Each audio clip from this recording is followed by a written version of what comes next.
هذه عملية ديال ادخال طير الحسون او مقنين اللي غادي يدخل في البدالة باش يغير الريش ديالو العادي من فرخ الحسون ويرجع ذكر بالغ ان شاء الله. وهذا الفيديو خاص بالناس اللي هما جدد في الميدان. ففرخ الحسون كيكون اغلبيه فراخ الحسون كيكون الزدياد ديالهم في الغابه، ما كيكونش الزدياد ديالهم في القفص. لذلك فملي كتجيب فرخ الحسون وكتطرحو في القفص كيكون كيخاف جدا. فكتضطر ان ديرو في كرتون، ديرو في هاد العلبه هادي، ودير ليه المتنفس ديالو، ودير ليه بلاصه الماء باش كتحاول ما امكن تخليه هادئ. فلما كتطلق له تعطيه التغريد اللي انت باغي تحفظه ليه كيكون عنده قبول للاستماع، لانه كيكون هادئ اكثر. اما الا خليتيه عريان كيشوف كل شيء وكيخاف ما كيسمعش مزيان. المهم غادي نشرعوا في عمليه غير ملاحظه.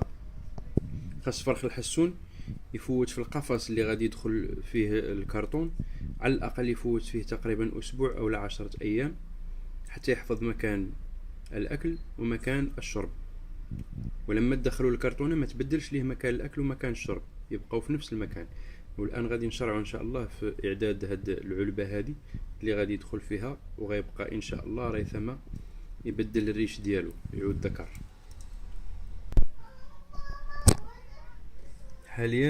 حاليا حنا صوبنا العلبه ديال الحسون، فرخ الحسون.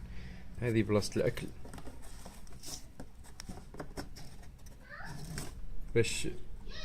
باش يبقى ما امكن فرخ الحسون داخل العلبه ويكون مرتاح وهادئ.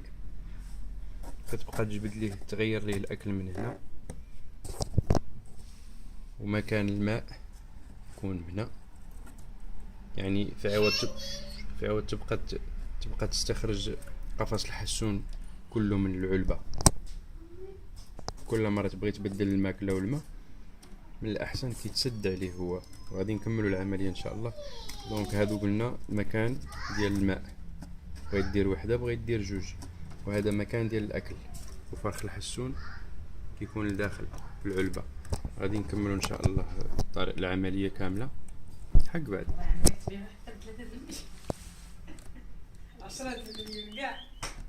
اذا العمليه هنا اكتملت.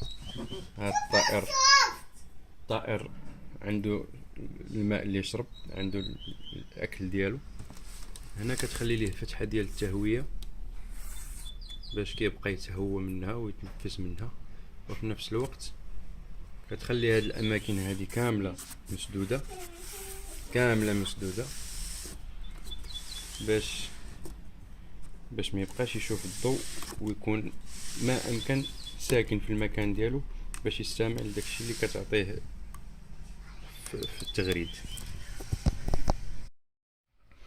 فلما كتكمل عمليه ادخال فرخ الحسون في العلبه، الان كنجيو لطريقه تسميع الحسون. طريقه التسميع هناك آلات عديده في السوق، انا اخترت منهم هذه. هاد اليو اس بي هاد فيه مطروح فيه صوت التغريد اللي بغيت انا نسمعه للحسون.